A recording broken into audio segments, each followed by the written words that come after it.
Bienvenue, professeur Aka Lepri. Merci.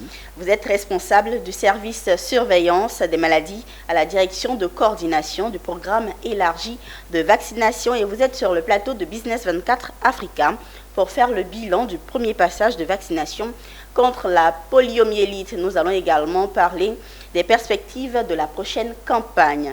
Alors, professeur, comment s'est déroulé le premier passage de vaccination sur l'étendue du territoire ivoirien? Alors, le premier passage de vaccination s'est déroulé du 22 au 25 septembre 2023.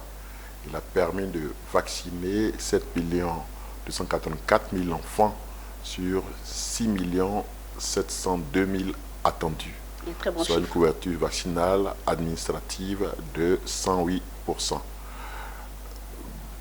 À l'évaluation, un tiers des districts sanitaires du pays a été recalé parce qu'il n'a pas atteint les performances requises. Et qu'est-ce qui doit être fait pour y remédier? Certainement, tout cela va se jouer au niveau des prochaines, sinon de la prochaine campagne. Oui, des choses qui vont être faites.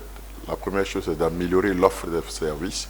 Donc, nous avons augmenté les équipes de vaccination qui puissent occuper le terrain. Nous avons augmenté donc les ressources humaines. Nous devons maintenant faire en sorte que la population adhère à cette vaccination. D'accord. Et quelles sont les prochaines dates? Alors, la prochaine date, c'est demain vendredi 27 octobre au lundi 30 octobre. 27, 28, 29, 30. Et 30 octobre. Donc, exact. 4 jours, 4 exactement. jours. Et quelles sont les dispositions à prendre sur le terrain? Alors, sur le terrain, les dispositions vont être prises par les acteurs du ministère de la Santé, de l'hygiène publique et de la couverture maladie universelle pour visiter l'ensemble des ménages du pays. Nous attendons aussi donc à ce que ces volontaires puissent retrouver les cibles de la campagne pour leur donner les 2 gouttes par voie orale. Et c'est gratuit. Du côté des familles, des dispositions aussi certainement à prendre? Oui. Faire en sorte que la cible soit là quand les équipes de vaccination passent dans les ménages. Si ce n'est pas le cas, aller au centre de santé le plus proche pour réclamer la dose de son enfant. Et quels sont les âges concernés? La campagne vise les enfants de 0 à 59 mois, donc les enfants qui n'ont pas encore 5 ans révolus. D'accord, c'est bien compris. Parlons maintenant des perspectives de cette prochaine campagne. Alors, cette campagne est faite parce que nous avons détecté des cas de poliomyélite en Côte d'Ivoire depuis avril 2023. Au total, nous avons 6 cas d'enfants paralysés dû à la poliomyélite. Lorsque nous faisions le premier passage, nous étions à 4 cas.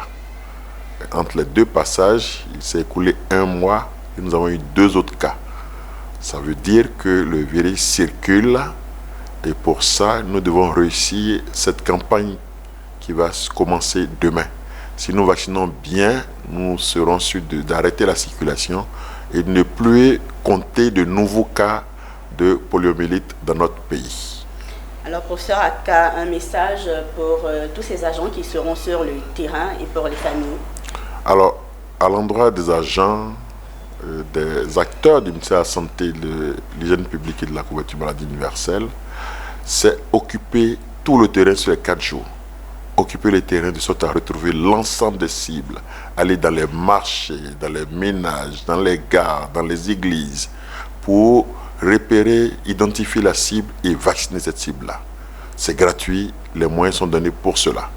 À la population, c'est bien accueillir les agents vaccinateurs et leur avez donc un bon accueil pour qu'ils puissent faire correctement leur travail.